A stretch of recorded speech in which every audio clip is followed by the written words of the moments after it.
नमस्कार मंडळी, अन्नपूर्णा किचनमध्ये आपल्या सर्वांचं अगदी मनापासून स्वागत आहे. तर मी इथे इडलीचं पीठ घेतलेलं आहे. नेहमी आपण जसं भिजवतो तसंच भिजवलेलं आहे. तर आता हे आपण साध्या तव्यावरती डोसे करून पाहतोय. तर आता मी हा डोसा घातलेला आहे तव्यावरती, अगदी चिकटलाही नाही तव्याला.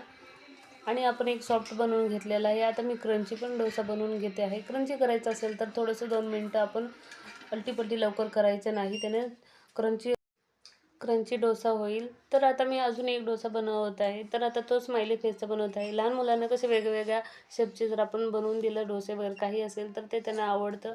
आणि हा आपला स्माइली फेसचाही डोसा आपला एकदम क्रंची असा तो करून भाजून घेतलेला आहे, पाहू शकता.